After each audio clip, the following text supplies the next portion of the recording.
Ici, donc, on a la chapelle de Saint-Imier à Lunier. Et il y a une légende qui dit qu'il a terrassé la vouivre. Et la vouivre, c'est quand même l'emblème de nos armoiries à Joulotte.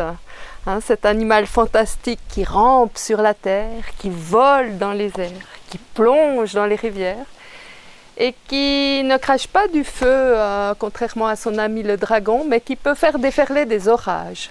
Dans beaucoup de légendes, la vouivre, alors, elle est très douée pour faire venir la tempête. Et ici derrière, on a Beurnevézin. Enfin, par là, il y a les grottes de la Tantarie.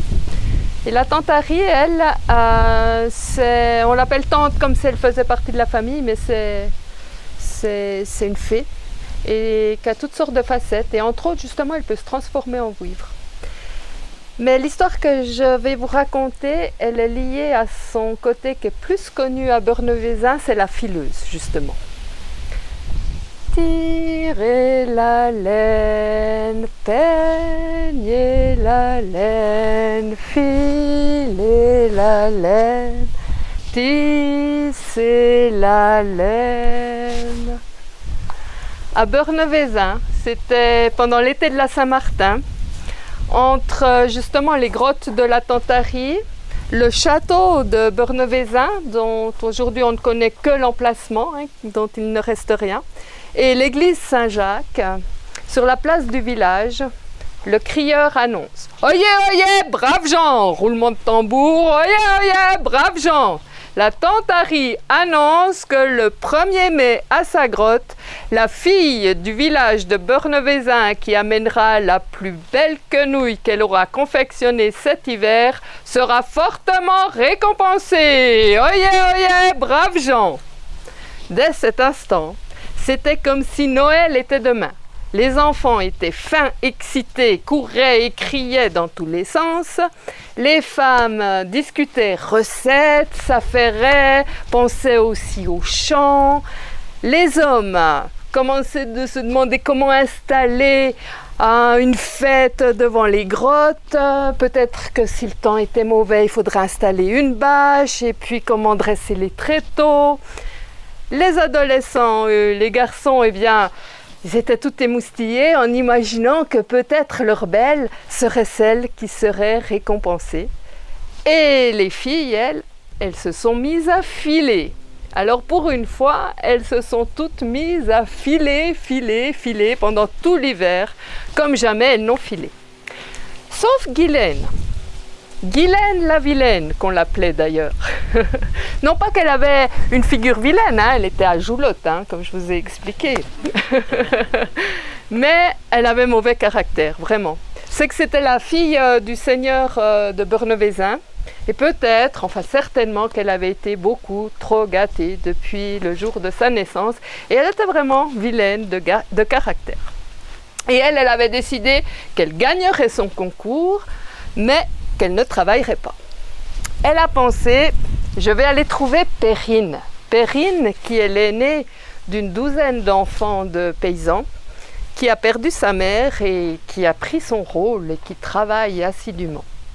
Perrine, qui est amoureuse du paysan d'à côté, Benjamin, un beau garçon, qui l'aime en retour, mais elle n'a pas d'hôte pour pouvoir l'épouser.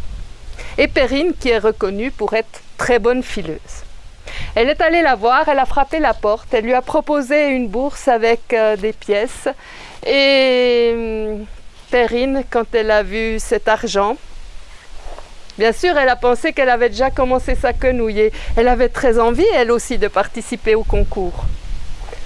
Mais elle a aussi songé au toit de la maison, qui goûtait, et à l'hiver qui approchait, et à ses frères et sœurs, les petits surtout, qui allaient geler.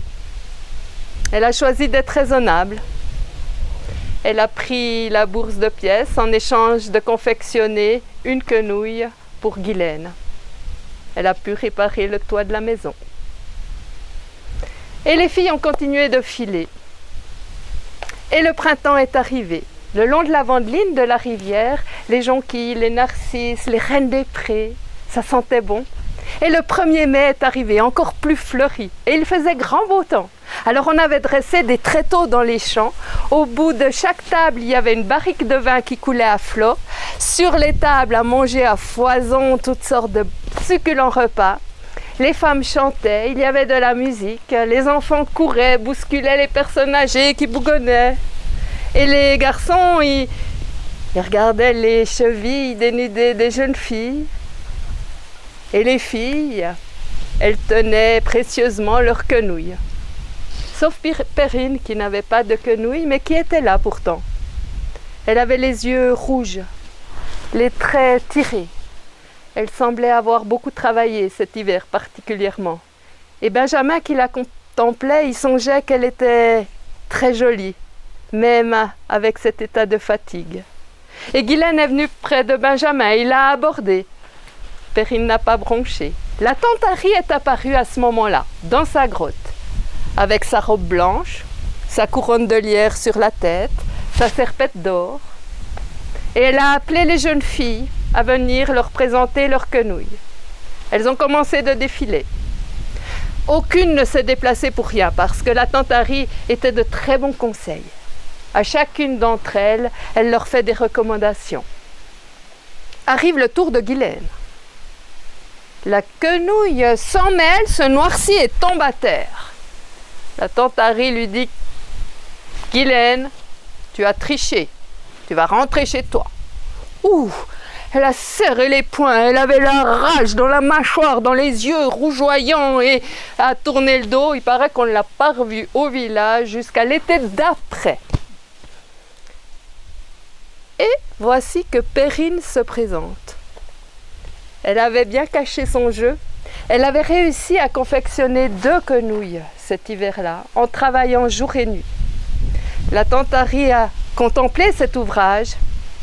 Elle a dit « Perrine, il est temps que ta vie change.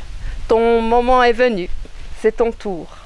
Grâce à cette bourse de pièces d'or, et elle lui tend une bourse de pièces d'or, ta famille va pouvoir subvenir à ses besoins bien facilement et toi, tu vas pouvoir épouser celui qui t'aime. » Et Benjamin s'est approché, a volé un baiser à Perrine.